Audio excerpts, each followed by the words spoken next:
स्वागत छ। म रिवाज न्यौपाने। आज हामी कक्षा 7 को विज्ञान विषयको पाठ 6 पढ्दैछौँ। यस पाठको शीर्षक रहेको छ हिट अर्थात् ताप। यस पाठमा आज हामीले कन्डक्सन अफ हिटको बारेमा पढ्दैछौँ।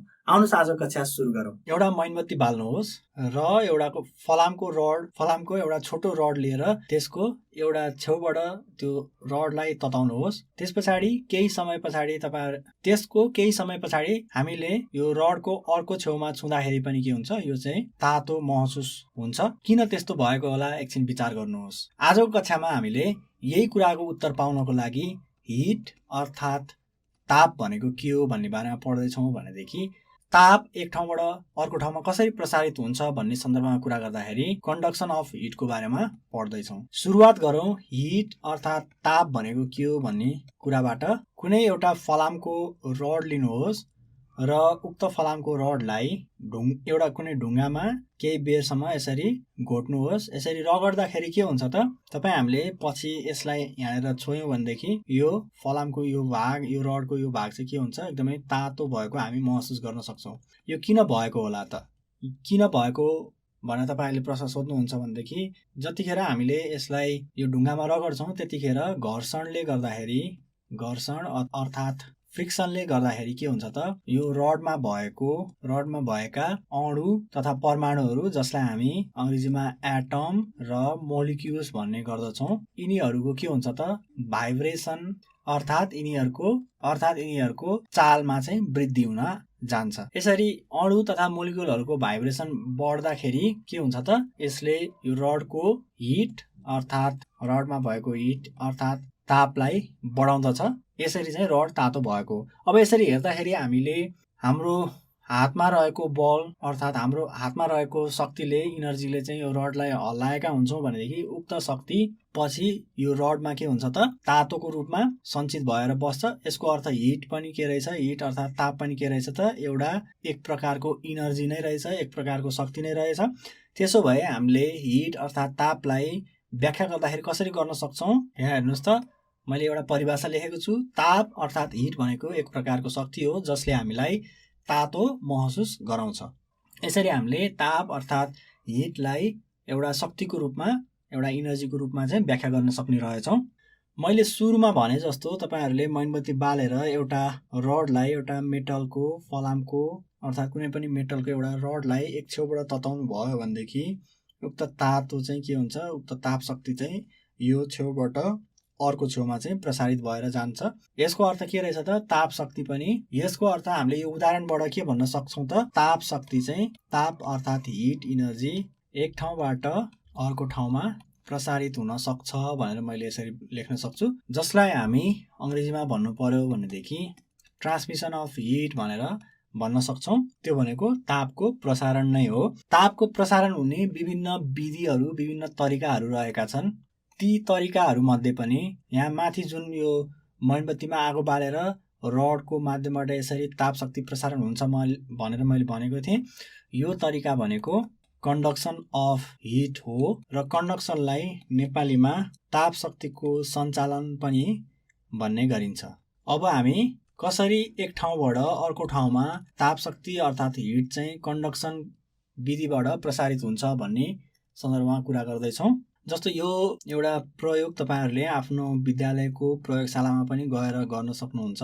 एउटा मोमबत्ती बाल्नुहोस् र एउटा फलामको रड लिनुहोस्। यो फलामको रडको एक छेउबाट मोमबत्तीलाई तताउनुहोस् र अर्को छेउको नजिक के गर्नुहोस् त, यहाँनिर मोमबत्ती लगाएर यसरी मोमबत्ती यहाँनिर टाँसेर सानो काँटीहरू चाहिँ यहाँनिर तपाईँहरूले यसरी झुन्डाउनुहोस् मोमबत्तीमा अडाएर। यसरी मोमबत्तीमा अडाएर यसरी काँटी झुन्डाउँदाखेरि र यो रडलाई हामीले केही क्षण तताउँदाखेरि के हुन्छ त, सबभन्दा पहिले यो तीनवटा काँटी मध्ये कुन चाहिँ काँटी तल खस्छ, एकचोटि विचार गर्नुहोस् त। तपाईँहरूले ठिक भन्नुभयो, मोमबत्ती नजिक रहेको काँटी जुन चाहिँ छ त्यो चाहिँ पहिला सुरुमा खस्छ। किनभनेदेखि ताप शक्ति यो छेउबाट बिस्तारी अर्को छेउतिर यसरी यो दिशातर्फ प्रसारण हुँदै आइरहेको हुन्छ र यसरी प्रसारण हुने क्रममा जुन पहिलो यो काँटी रहेको छ, यो काँटी अडिएको यो मैन चाहिँ के हुन्छ, पग्लिन्छ र यो पहिलो काँटी खस्छ। त्यसै गरी यो दोस्रो काँटी अडिएको यो मैन पग्लिन्छ र दोस्रो काँटी खस्छ र अन्त्यमा सबैभन्दा टाढा रहेको यो काँटीको यो मैन पग्लिन्छ र यो काँटी चाहिँ यसरी तल भएमा खस्छ। यसरी हेर्दाखेरि एउटा ठोस वस्तुमा ताप प्रसारण हुने तरिका नै के हो त कन्डक्सन हो भनेर हामी भन्न सक्छौँ। यो चाहिँ एउटा कन्डक्सन विधिको एउटा एक्सपेरिमेन्ट अर्थात् एउटा प्रयोग रहेको थियो। अब यो कन्डक्सन विधिबाट कसरी चाहिँ एक छेउबाट अर्को छेउमा ताप शक्ति प्रसारण हुन्छ भनेर तपाईहरुलाई जिज्ञासा लागिरहेको होला। आउनुहोस् त्यसको बारेमा छलफल गरौँ।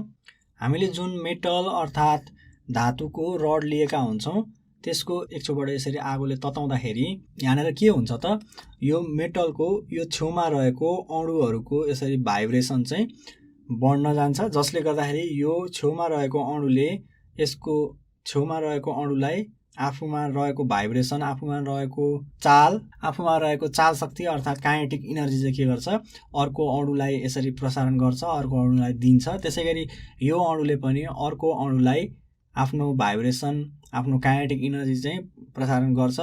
यसरी चाहिँ हाम्रो जुन ताप शक्ति दिँदाखेरि यो पहिलो अणुको काइनेटिक इनर्जीमा वृद्धि भएको थियो, चाल शक्तिमा वृद्धि भएको थियो। त्यो चाल शक्तिले गर्दाखेरि अन्त्यमा गएर यो अर्को छेउमा रहेको अणु अर्थात् मोलिक्युल अर्थात् एटमको काइनेटिक इनर्जीमा अर्थात् चाल शक्तिमा चाहिँ वृद्धि हुन जान्छ र यसरी ताप शक्ति चाहिँ एउटा छेउबाट अर्को छेउमा प्रसारण हुन्छ। यसरी हेर्दाखेरि हामीले के भन्न सक्छौँ भनेदेखि अणुहरू अर्थात् एटम्स तथा मोलिक्युल्सहरू आफै एक छेउबाट अर्को छेउमा नसरी ताप शक्ति अर्थात् हिट मात्र एउटा एटमबाट अर्को एटममा प्रसारण हुने विधि नै के हो त कन्डक्सन हो। यो विधिलाई नै हामी के भन्छौँ त कन्डक्सन भन्छौँ। र जहिले पनि ख्याल गर्नु होला कन्डक्सन होस् अर्थात् अन्य कुनै विधि होस्, ताप शक्ति प्रसारण हुँदाखेरि जहिले पनि हाई टेम्परेचर अर्थात् उच्च तापक्रम भएको क्षेत्रबाट उच्च तापक्रम भएको भागबाट लो टेम्परेचर अर्थात् कम तापक्रम भएको भागमा प्रसारण हुने गर्दछ यसरी। र यो कन्डक्सनमा पनि सोही कुरा चाहिँ लागू हुन्छ। यसरी हेर्दाखेरि कुनै एउटा फलामको भाँडोलाई यसरी आगोमाथि राखेर केही कुराहरू मानौ यहाँनिर पानी नै यसरी तताइएको छ भनेदेखि यदि हामीले उक्त फलामको भाँडोलाई छुने हो भनेदेखि के हुन्छ त हामीले तातो महसुस गर्छौँ।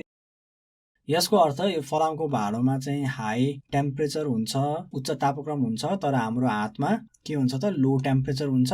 त्यही भएर हाई टेम्परेचर भएको ठाउँबाट लो टेम्परेचर भएको ठाउँतिर के हुन्छ ताप चाहिँ यसरी प्रसारण हुन जान्छ र यसरी प्रसारण हुने विधि पनि सञ्चालनै हो। हामीले जुन पढेका थियौँ सञ्चालन अर्थात् कन्डक्सन, त्यही विधिबाट हाम्रो हातमा पनि ताप प्रसारित हुन्छ। र हामीले यो कुराबाट के पनि बुझ्न सक्छौँ भनेदेखि जब हामीलाई तातो महसुस हुन्छ त्यतिखेर के हुने रहेछ त हाम्रो हातमा ताप प्रसारण हुने रहेछ। तर यही ठाउँमा हामीले कुनै एउटा ग्लासमा फ्रिज अर्थात् रेफ्रिजरेटरबाट आइसको टुक्राहरू यसरी बरफको टुक्राहरू लिएर राख्यौँ र यहाँनिर हामीले हाम्रो हातले यसरी छोयौँ भने के हुन्छ हामीलाई चिसो महसुस हुन्छ नि। यसको अर्थ के हो त यहाँनिर हामीले ख्याल गर्नुपर्ने कुरा यतिखेर चाहिँ हाम्रो हातमा के हुन्छ त हाई टेम्परेचर हुन्छ र यो आइसमा चाहिँ के हुन्छ आइस अर्थात् बरफमा चाहिँ लो टेम्परेचर हुन्छ। र मैले अघि पनि भनेको थिएँ हिट अर्थात् ताप शक्ति भनेको जहिले पनि हाई टेम्परेचरबाट लो टेम्परेचरमा प्रसारित हुन्छ। अब यहाँनिर यसरी हेर्दाखेरि हामीलाई किन चिसो महसुस भयो भनेर कसैले प्रश्न सोध्यो भनेदेखि हाम्रो हातबाट ताप अर्थात् हिट प्रसारण हुने भएको भएर हामीलाई चाहिँ चिसो महसुस हुने रहेछ। यो दुईवटा कुराहरू चाहिँ तपाईहरूले बुझ्न आवश्यक छ। अब हामीले आजको कक्षामा के पढ्यौँ भन्ने सन्दर्भमा केही कुरा गरौँ। सुरुमा हामीले हिट अर्थात् ताप भनेको के हो भन्ने बारेमा पढ्यौँ। यसै क्रममा हामीले हिटलाई एउटा एक प्रकारको इनर्जी अर्थात् शक्ति हो भनेर पढ्यौँ। त्यसै गरी अर्को भागमा गएर हामीले कन्डक्सन अर्थात् ताप प्रसारण हुने एउटा विधि जसलाई हामी नेपालीमा सञ्चालन भन्न सक्छौँ। यो सञ्चालन भनेको के हो र यो कसरी हुन्छ भन्ने सन्दर्भमा पनि हामीले कुरा गऱ्यौँ। र विशेष गरी सञ्चालन चाहिँ सोलिड अर्थात् ठोस वस्तुहरूमा मात्र हुन्छ भन्ने कुरा हामीले गऱ्यौँ। र यहाँनिर ख्याल गर्नुपर्ने कुरा के हो भनेदेखि कन्डक्सन अर्थात् सञ्चालन भएकै आधारमा हिटको सञ्चालन भएकै आधारमा हिटको कन्डक्सन भएकै आधारमा वस्तुहरूलाई दुईवटा भागमा हामी विभाजन गर्न सक्छौँ। एउटा रहेको छ गुड कन्डक्टर र अर्को चाहिँ ब्याड कन्डक्टर जसलाई हामी इन्सुलेटर पनि भनेर चिन्न सक्दछौँ। अब गुड कन्डक्टरहरूमा विशेष गरी मेटल अर्थात् धातुहरू पर्दछन् भनेदेखि ब्याड कन्डक्टरमा विशेष गरी प्लास्टिक, वुड भनेको काठ दाउरा जस्ता वस्तुहरू चाहिँ पर्दछन्। अब तपाईहरुलाई निम्न प्रश्नहरू गृह कार्यको रूपमा दिँदैछु। प्रश्न नम्बर 1 हिट अर्थात् ताप भनेको के हो? प्रश्न नम्बर 2 कन्डक्सन कसरी हुन्छ?